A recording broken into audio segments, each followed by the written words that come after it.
सत्कार करण्यात आला। राज्यात आज आज देखील पाहायला गेलो की गोमातेची तस्करी जी आहे ती मोठ्या पद्धतीने केली जाते। मात्र कायदा महाराष्ट्रात कठोर होण्यासाठी काय नेमकी सरकारकडे मागणी असेल जेणेकरून गो हत्येची जी तस्करी आहे ती थांबली जाईल?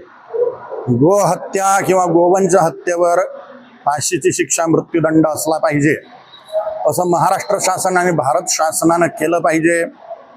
कानून मंत्री भारताचे महाराष्ट्राचे त्यांना निवेदन आहे तुमच्या चॅनलच्या माध्यमातून की शीघ्रातिशीघ्र असे कठोर कायदे बनवा की ज्यामुळे भारताचं धर्मवैभव शेती वैभव वाचेल जे की गोवंशावर आधारित आहे। गोवंशाशिवाय गाईच्या शेणाशिवाय गोमूत्राशिवाय शेती होणं भूमी उर्वरा होणं असंभवनीय आहे। म्हणून भारताचा शेतकरी वाचवण्यासाठी धर्म वाचवण्यासाठी गायीचं संरक्षण करणं अत्यंत आवश्यक आहे आणि त्याच्यासाठी मृत्यूदंडाची शिक्षा गोहत्येला गोवंश हत्येला ठोठावणं अत्यंत आवश्यक आहे। महाराज या आधी आपण बघितलं तर औरंगाबादचं नाव संभाजीनगर झाला। असे अनेक जे जिल्हे आहेत किंवा शहर आहेत ज्यांची नावं बदलणं गरजेचं आहे। त्याच पद्धतीने आता जी नितेश राणेंनी मागणी केलेली आहे मुंबा जो आहे त्याला मुंबा देवी असं नाव देण्यात यावं, कसं बघता या सर्व याच्याकडे? निसंशय नितेश राणेजी फार छान कार्य करून राहिले, जोरदार काम करून राहिले, माझं त्यांना समर्थन आहे। आणि अशा प्रकारच्या ज्या धर्मोत्थानाच्या आणि गुलामगिरीचे चिन्ह मिटविण्याचे जे प्रकल्प आहेत जे कार्य आहेत त्याचं मी हृदयापासून अनुमोदन करतो। महाराज शिक्षणाच्या बाबतीत ज्या चुकीच्या गोष्टी होतात त्याच्यामुळे देशातला जो तरुण आहे तो आक्रमक झालाय, काय तरुणांना समजतात? निसंशय शिक्षण व्यवस्था बदलणं अत्यंत आवश्यक आहे। ही म्युकॉलॉजी जी शिक्षा पद्धती आहे जे भारतावर सध्या लागू आहे त्यामुळे भारत श्रीमंत होऊन नाही राहिला, कारण की धनवान बनण्याची कोणतीही विद्या या शिक्षण पद्धतीत दिल्या जात नाही। याच्यात जो कोणी ग्रॅज्युएशन झालेला असेल तो नोकरीत शोधतो, त्याला व्यवसाय करण्याची इच्छा राहत नाही। भारताला श्रीमंत जर बनवायचं असेल तर भारताच्या व्यापाराची शेतीची वृद्धी झाली पाहिजे।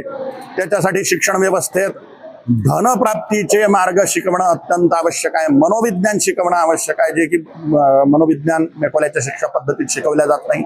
शरीर विज्ञान शिकवणं आवश्यक आहे, आयुर्वेद सिद्धांत शिकवणं आवश्यक आहे। ह्या सगळ्या गोष्टी शरीर सुदृढ करण्याच्या सगळ्या विद्या, आयुर्वेद असो की मल्लविद्या अर्थात आखाड्याच्या जिमच्या विद्या असो, ह्या प्रत्येक शाळेत अनिवार्य झाल्या पाहिजेत। भारताचं हिंदू लोकांचं अत्यंत वैभवयुक्त संगीत आहे तेही शिकवलं गेलं पाहिजे।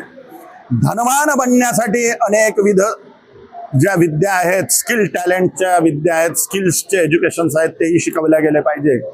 फालतूच्या गोष्टी, खोटे इतिहास आणि लसावी मसावी सारखे फालतूचे बीजगणित शिकवून विद्यार्थ्यांच्या डोक्याचं दही करण्यात येत आहे आणि जसाही तो ग्रॅज्युएशन झाला तो नोकरीत शोधणार, त्याच्या डोक्यात नोकरी हाच एक उद्देश असतो, नोकर बनणं हाच उद्देश असतो। त्याला मालक बनण्याची प्रवृत्ती असली पाहिजे, श्रीमंत होण्याची प्रवृत्ती त्याच्यात विकसित केल्या गेली पाहिजे। अशी शिक्षण व्यवस्था अत्यंत आवश्यक आहे। आणि जे विद्यार्थी लोक आंदोलन करत आहेत त्यांना माझं निवेदन आहे की निसंशय भारतावर असलेली मेकॉलेजची शिक्षा पद्धती बदलण्यासाठी परिपूर्ण प्रयत्न करा।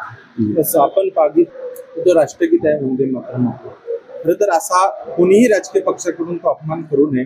मात्र स्वातंत्र्य दिनाच्या दिवशी एक व्हिडिओ व्हायरल होतोय की प्रचंड टीका समोर विरोधकांकडून केली जाते सोनिया गांधीवर, कसं बघता या व्हायरल व्हिडिओ तुम्ही जो अपमान त्यांनी केलेला आहे? काय घडलेली आहे घटना? वंदे मातरमच्या गाणं चालू असताना दोन्हीही तो गाणं बंद करण्याचा आरोप जो आहे तो सत्ताधारीकडनं केला जाते सोनिया गांधी। त्यांची मानसिक स्थिती सगळ्या जगासमोर जाहीर आहे। त्यांना राष्ट्रपती किती प्रेम आहे हेही सगळ्या जगासमोर जाहीर आहे।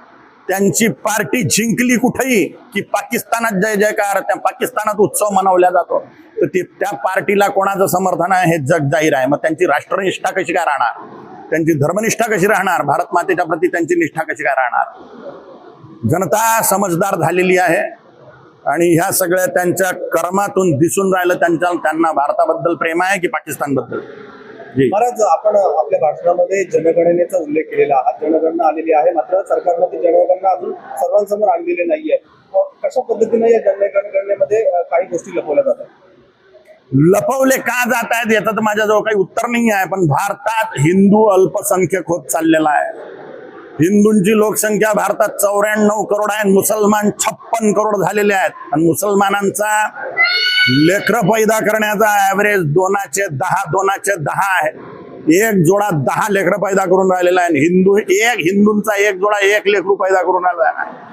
2चे 1, 2चा 1 असे हिंदू घटून राहिलेले आहेत आणि मुसलमान 2चे 10 असे 10 पट वाढून राहिलेले आहेत. याचा विचार हिंदूंनी केला पाहिजे.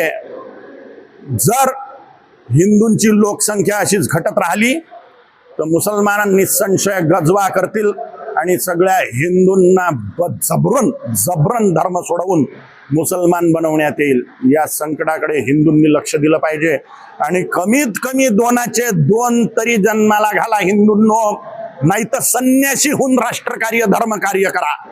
लग्न करत असाल आणि फक्त अय्याशी करण्यासाठी लग्न करत असाल तर तुमच्या पितरांना पिंडदान कोण करणार? तुम्ही मेल्यावर तुम्हाला पिंडदान कोण करणार? म्हणून जनसंख्या वृद्धी करणं हिंदूंना अत्यंत आवश्यक आहे, धर्मरक्षणासाठीही आणि लोक परलोकाच्या हिंदूंच्या संरक्षणासाठीही. हिंदूंचा लोक परलोक सुधारण्यास